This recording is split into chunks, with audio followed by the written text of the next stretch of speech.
habang nakasignalize ka ng kaliwa, tatapat mo yung shoulder mo sa corner, wala pa, pabagalin mo lang ha. O yan, pwede na, ikutin mo na belo habang gumagalaw ang sasakyan. Pagalawin natin ng dahan-dahan si City, pagalawin ng dahan-dahan. Sige lang, tuloy mo lang. Ihintayin natin maging align dun sa road. So hindi pa align yan, 2 o'clock pa lang yan. Pag nag 12 o'clock, ibabalik mo sa straight. Dalawa, isa, dalawa, good. Maintain mo yung linya. Tuloy mo lang, huwag ka matakot sa baka. Tutuluyan natin yan.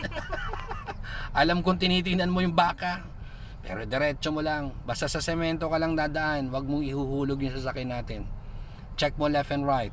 Sandal tayo ng konti, mangangalay ka niyan. Okay, tuloy mo lang. Patatabihin natin yung bakang yan. Gagawa tayo ng paraan. Huwag kang sasabit sa right side. So lahat ng nakikita mo, obstruction ilalayo mo yung buong shell ng sasakyan. Dito ko sa right side. Right side ma'am. Dito ko sa right side. Tapos pabagalin mo, may preno ka naman. Pabagalin mo. Pabagalin mo. Dahan-dahan tayo makikitawid sa tropang yan. Marunong silang tumabi. Buti pa mga alaga, marunong tumabi. Pabagalin mo lang. Hindi naman tayo niya na sasalubungin. Pabagalin mo lang ma'am. Hindi ko bubusinahan. Hindi mo bubusinahan. Baka lalong tumakbo yan. Palapitin mo lang si City ng dahan-dahan at tatabi rin yung ating mga idol na yan. Okay. O, di ba? Friendly. Yes, friendly yan. Tapos intersection, titigil muna bago tayo tatawid. Apo.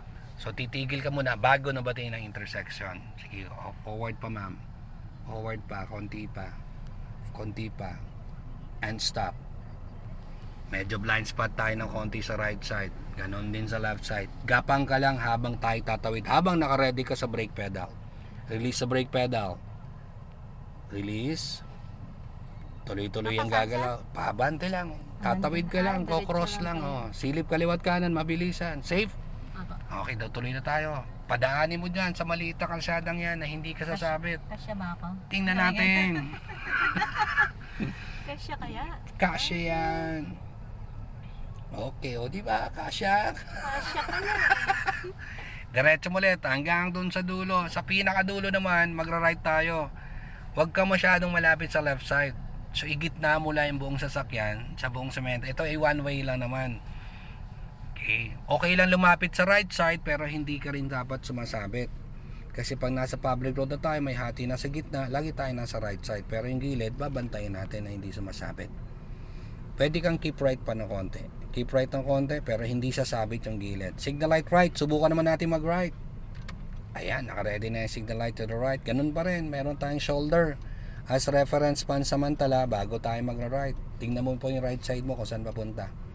Ilalayo mo lagi kapag sasabit na. Dapat malayo pa lang, ready na. Pabagalin mo naman, may plano tayo mag-right. Pabagalin mo pa po. Gamitin mo yung balikat mo. Itapat dyan sa corner bago tuluyan mag-right.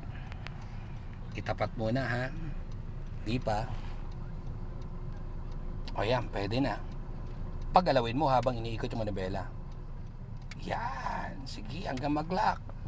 Ihintayin natin mag 12 o'clock position. Ibalik mo sa straight. Pabagali mo ulit. May preno ka naman. O, dapat hindi tayo sasabit dyan. Paano natin ilalayo yan? Pabagali mo ulit. May preno ka naman. Pabagali mo ma'am. Pigilan mo na konting brake. Signal light right. Magra-right tayo ulit. Medyo maliit yung kalsada dito sa subdivision na to. Balikat bago mag-right. Gawing reference pansamantala. Ikot manibela, nauna, habang gumagalaw ang sasakyan. Pabagali mo ulit, may preno ka naman. Tapos, saan ba punta? O, ako nang titigil. Bawat corner, mas maganda, pabagali muna ang pabagalin, huwag mo agad bibiglayin. Okay lang yan, part na yan. O, reverse tayo, atras. Okay, para makalayo tayo dyan, reverse. Reverse pa. Straight po lang manibela mo, hindi mo kailangan galawin habang umatras. Okay, stop mo sa part na to. Ilagay mo ulit sa drive. O, paano tayo makakalayo dyan? Yung part na yan. Yan ang manibela. Then, pagalawin mo ng dahan-dahan. Pigilan mo ng konting brake para dahan-dahan din siyang lalayo kung saan tayo sumabit ng konti. Yan. Pwede naman pala kasi mabagal lang eh. Masyado kasing yung paa ko eh. Konting left pa ma'am, dagdagan mo pa. Pero wag ka rin sasabit dyan sa left. So practice namin to sa maliliit na kalsada. Imagine mo mga sasakyan yung mga damo-damong yan. dapat malayo pa lang, pinagpaplanuhan na natin na nakakalayo ka dyan. Okay. Tuloy ulit. Lumuwag na naman. Another intersection sa unahan. Titigil ulit bago tayo mag-cross.